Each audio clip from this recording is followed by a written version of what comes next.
Lionel Messi's childhood was not just a story of dazzling talent on the football pitch. It was a story of constant struggle against crushing reality, filled with heartbreak, fear, and a loneliness that few could understand. It was a story of a child forced to grow up too fast under the weight of destiny, fighting every single day just to keep his dream alive. Chapter 1. A Giant Dream in a Dwarf's Body. On June 24, 1987, Lionel Messi was born into a working-class family in Rosario, Argentina. His father, Jorge, worked in a steel factory and his mother, Celia, worked in a magnet manufacturing plant. The family was not rich, but they were filled with an immense love for football. From the age of 2 or 3, Messi showed an obsessive passion for the game. At 5, he joined the local club Grandoli where his father coached him. Soon after, he joined the youth team of Newell's Old Boys, one of Argentina's top clubs. On the pitch, Messi was a blazing genius, dribbling past older kids as if they weren't there. But in everyday life, there was a shadow that followed him everywhere. He was incredibly small. At first, his family thought he was just a late bloomer. But as Messi approached the age of 10, his parents noticed a terrifying pattern. He had almost stopped growing. He was noticeably shorter than every single boy in his class, a giant in talent trapped in a dwarf's body. Chapter 2. The Verdict at 11, a Thunderbolt from the Sky. At the age of 11, a diagnosis arrived that shattered the family's world. Messi was diagnosed with growth hormone deficiency, GHD. Without medical intervention, he would not grow past 1.4 meters, 4 feet 7 inches, tall. This disease meant 2 terrifying things. First, it meant his dream of becoming a professional footballer, a dream that consumed his every waking moment, could be over before it truly began. Second, it meant his entire childhood was about to be transformed into a daily nightmare of needles and pain. There was only one treatment: daily injections of growth hormone injected into his legs and other parts of his body every single night. For a young child, this was a form of daily torture. Messi later admitted that he didn't want to do it. At first, his parents helped him. But soon, at just 12 years old, he had to learn to hold the syringe, look at his own trembling skin, and push the needle in by himself. The physical pain was immense, but the psychological weight of having to do it alone, night after night, was an unimaginable burden for a child to carry. Chapter 3. The $1,500 Life Tax. The physical torment was only half the trauma. The other half was the crushing economic weight. The treatment was staggeringly expensive, costing up to $900 to $1,500 per month. For a working-class family in Argentina, this was an astronomical sum. It was more than the family's combined income. His father, Jorge, worked tirelessly, but the debts piled up. They were drowning. Messi's father had insurance through his job, but the coverage quickly ran out. The family was pushed to the brink of bankruptcy. To make matters worse, the football world showed its ugly side. His club, Newell's Old Boys, refused to pay for the treatment. River Plate, Argentina's biggest club, showed interest in his talent, but they demanded that the Messi family handle all the logistics and costs themselves. They offered no help, no lifeline. Father and son traveled from door to door, from club to club, begging for help. They were met with indifference and rejection. Jorge was heartbroken and helpless. Young Leo, watching his father's desperation, carried a silence that was heavier than any child should bear. He understood even then that his family simply did not have the money to save him. Years later, his father recalled, "I remember the day we got the diagnosis and I will never forget it. It was freezing cold. We were on the street. Leo had no expression on his face, just an unnatural calm. I knew he understood even then that we could not afford the treatment on our own." Chapter 4. Losing the Son, the Passing of Grandmother Celia. During this period of unimaginable darkness, Messi suffered a loss that broke something deep inside him. His beloved grandmother, Celia, passed away. Celia was the first person who truly believed in him. She was the one who pushed for him to play for Grandoli when the coach was hesitant. She was his #1 fan, his cheerleader, his guardian angel. Her faith in him was absolute, and her love gave him wings. When Messi was 11, the same year he was diagnosed with his illness, his grandmother died. Losing her at the exact moment he needed her most was a devastating blow. It was a double trauma. He was diagnosed with a potentially career-ending disease, and he lost the person who was his strongest pillar of emotional support. To this day, every time Messi scores a goal, he points both his fingers to the sky. In that brief moment, he looks up to the heavens. That gesture is his silent conversation with his grandmother. It is a message of love, a desperate act of remembering, and a gesture filled with profound, unhealed grief. He is telling her, "This one is for you, abuela." Chapter 5. The Lonely Foreigner in Barcelona, the 13-year-old exile. At age 13, desperate and with no other options, Messi and his father packed their bags and flew across the Atlantic to Barcelona, Spain for a trial. At La Masia, Barcelona's famous youth academy, his raw talent stunned everyone. However, his height, and the astronomical cost of his treatment, made the club hesitate. Just as father and son were preparing to return home in defeat, Barcelona's technical director, Carles Rexach, made a decision that would change history. In a desperate move to keep Messi, Rexach scribbled a contract on a paper napkin, promising to pay for Messi's entire medical treatment. That napkin saved his life and changed the course of football history. But the relief of the contract was followed by another unbearable pain. Messi and his father stayed in Barcelona, but his mother and siblings returned to Argentina. For a 13-year-old boy, this was yet another amputation of his childhood. He was in a foreign country. He didn't speak the language. He had no friends. He had only his father.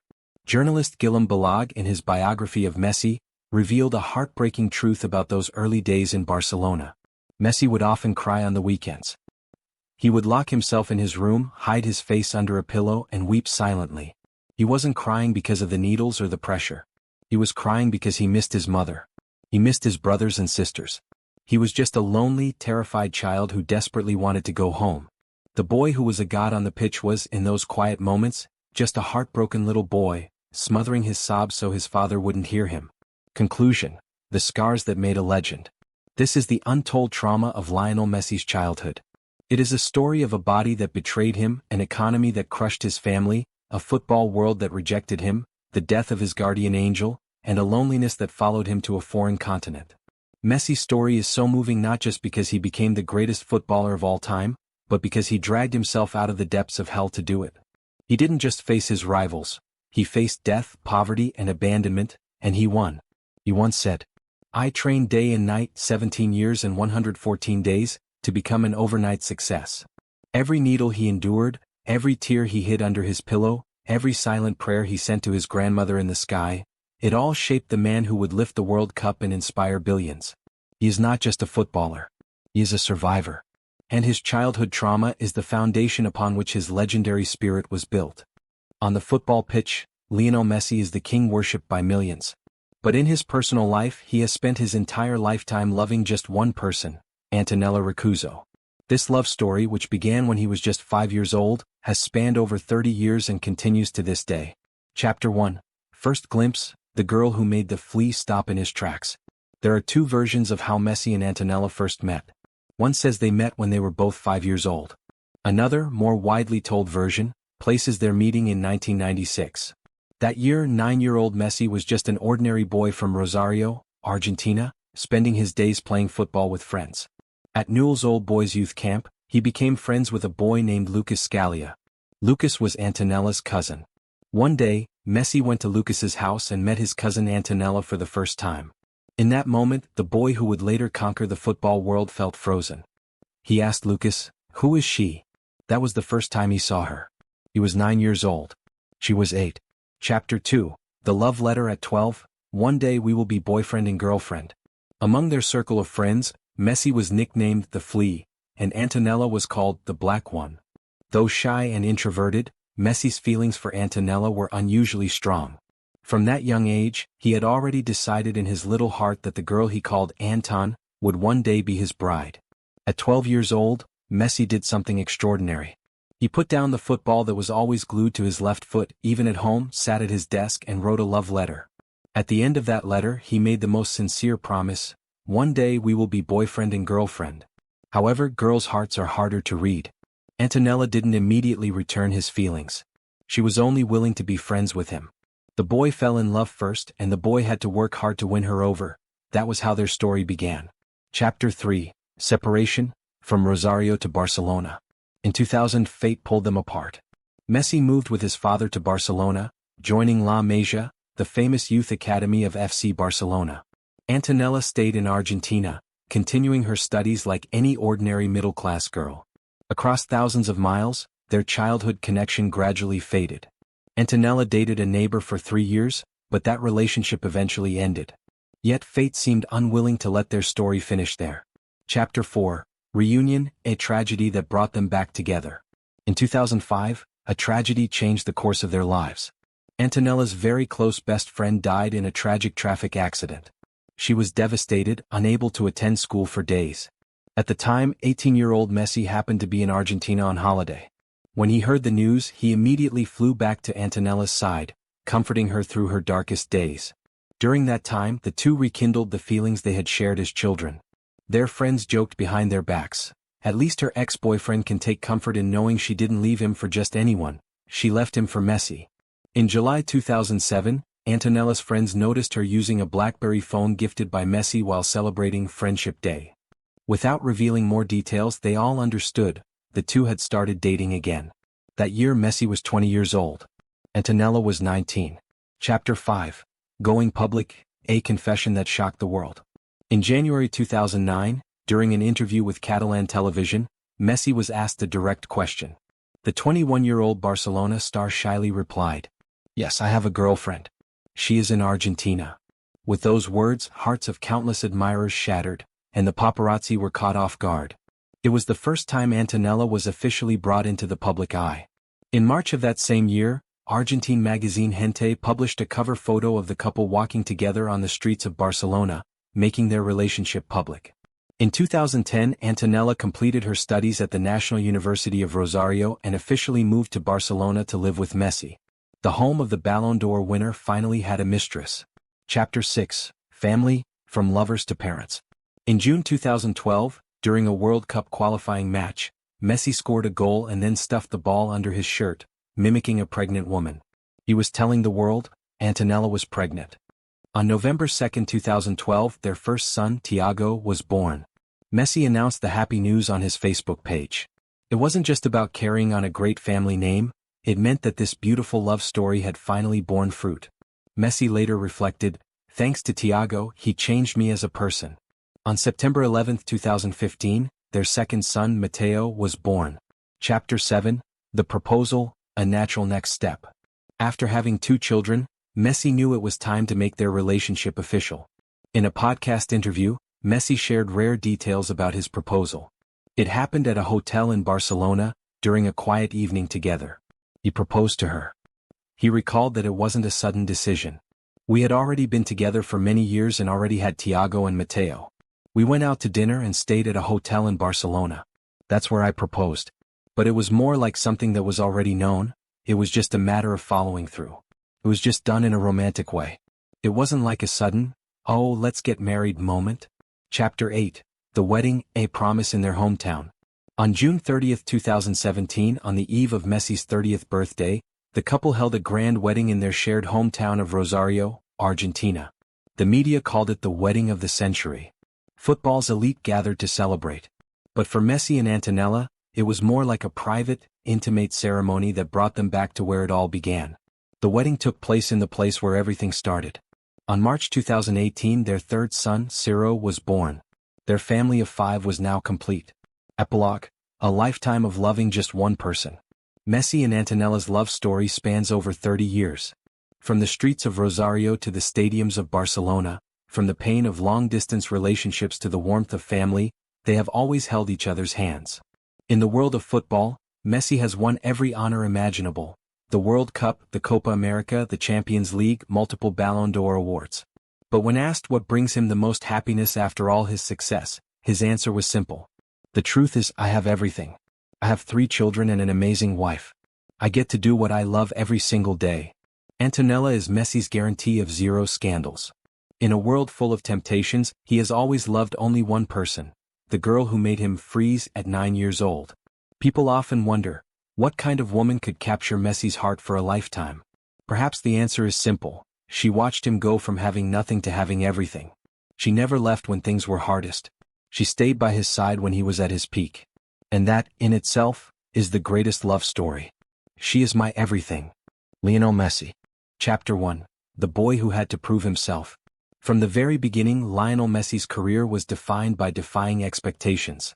The boy from Rosario, diagnosed with growth hormone deficiency at 11, was told he might never grow tall enough to play professional football. But what he lacked in height he more than made up for in talent, determination, and an almost supernatural connection to the ball. At just 13 years old, Messi left his family and his homeland to join Barcelona's famed La Masia Academy. It was a gamble that would change the history of football forever. Chapter 2, The Barcelona Dynasty, 2004 to 2021. Messi made his first team debut for Barcelona at just 17 years old. On May 1, 2005, he scored his first senior goal for the club, becoming the youngest scorer in Barcelona's history at 17 years, 10 months and 7 days old. It was the beginning of a legendary 17-year career that would see him score 672 goals in 778 appearances for the Catalan club. At Barcelona, Messi won 10 La Liga titles, 7 Copa del Rey trophies, 8 Spanish Super Cups, 4 UEFA Champions League crowns, 3 UEFA Super Cups, and 3 FIFA Club World Cups. He also played a key role in Barcelona's historic treble-winning campaigns under Pep Guardiola and Luis Enrique. In total, he won an astonishing 34 trophies with Barcelona alone. Chapter 3, The Paris Years, 2021 to 2023. After leaving Barcelona in 2021, Messi joined Paris Saint-Germain. His time in the French capital was brief but successful, adding 2 Ligue 1 titles and 1 Trophy de Champions to his collection. Chapter 4, Conquering America 2023, present. In June 2023, Messi made the stunning move to Inter Miami in Major League Soccer. The impact was immediate and transformative. Within weeks of his debut he led the club to their first piece of silverware, the 2023 Leagues Cup. In 2024 he guided Inter Miami to the Supporters' Shield by breaking the MLS points record with 74 points. Then in 2025 he led the Herons to their first ever MLS Cup victory, providing 2 assists in the final. He was named MLS Cup MVP for his performance. In total he has won 4 trophies with Inter Miami, the Supporters' Shield, Leagues Cup, Eastern Conference title and MLS Cup. Chapter 5, The International Glory. For many years, Messi's international career was defined by heartbreaking near misses. He lost 3 Copa America finals and a World Cup final. But then everything changed. In 2021, Messi finally broke his senior international trophy drought by winning the Copa America at his 4th attempt. In 2022 he achieved his childhood dream, lifting the FIFA World Cup in Qatar. He was awarded the World Cup Golden Ball for his performances. In 2024 he defended the Copa America title, winning his 2nd Copa America. Before these senior triumphs, Messi had also won the FIFA Under-20 World Cup in 2005 and an Olympic gold medal at the Beijing 2008 Olympics. Today Messi holds the record for the most goals in World Cup history. Chapter 6, The Individual Honors. No player in history has collected individual awards like Lionel Messi. He has won 8 Ballon d'Or awards, the most in football history, 2009, 2010, 2011, 2012, 2015, 2019, 2021, 2023, 8 FIFA World Player of the Year / the Best FIFA Men's Player Awards, 2009, 2010, 2011, 2012, 2015, 2019, 2022, 2023, 6 European Golden Shoes, the most of any player, 2 World Cup Golden Ball Awards, 2014, 2022, 2 Laureus World Sportsman of the Year Awards.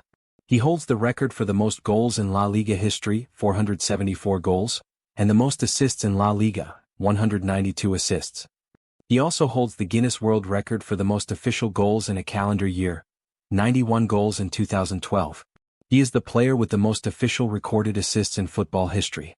In total he has scored over 900 career goals. Chapter 7, The Most Decorated Player in History. Lionel Messi is the most decorated footballer in the history of the sport.